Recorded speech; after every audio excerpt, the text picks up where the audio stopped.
Kamusta mga idol? PBA update muna tayo.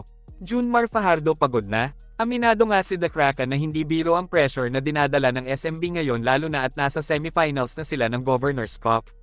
Sinabi ni Junmar na halos wala na siyang pahinga dahil nga sunod-sunod ang games nila mula elimination hanggang makarating sa playoff. Nakadagdag pa ang pagpapahirap na ginawa sa kanila ng Converge sa quarterfinals kung saan umabot sa Game 5 ang series bago sila nakalusot sa semis. Senyales na kaya ito na tumatanda na ang 8-time PBA MVP?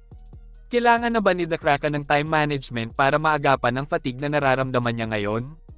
Hindi kasi magamit ng maayos ni SMB head coach George Gallant ang mga sentro at power forward niya na nagiging dahilan para si Junmar ang magsakripisyo sa mahabang minuto ng paglalaro sa loob ng basketball court.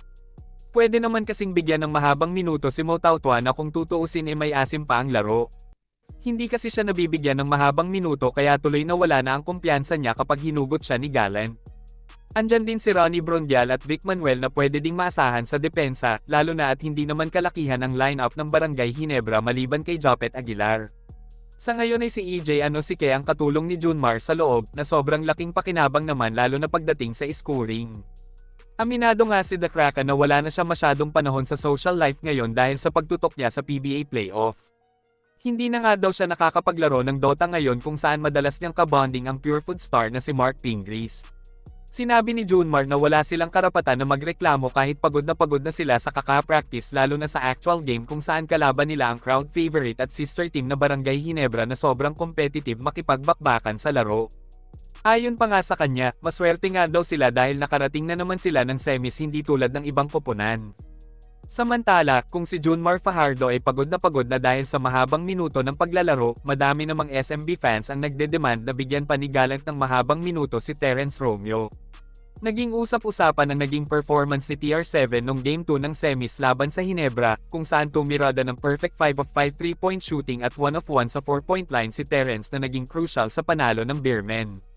Tinanghal nga siya ng best player of the game matapos umiscore ng 26 points na kinatuwa naman ng mga SMB fans. Bibihira na nga lang kasi na mabigyan ng opportunity si Romeo na pangunahan ng Beermen sa scoring dahil nga halos kay Junmar at CJ Perez madalas dumaan ang bola.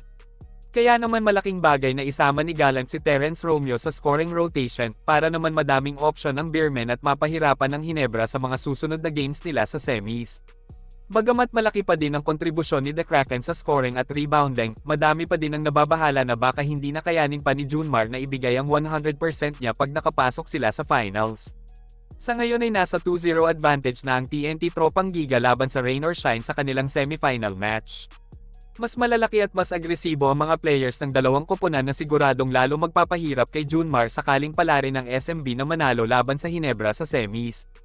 Hanggang dito na lang muna mga idol. Maraming salamat sa panonood.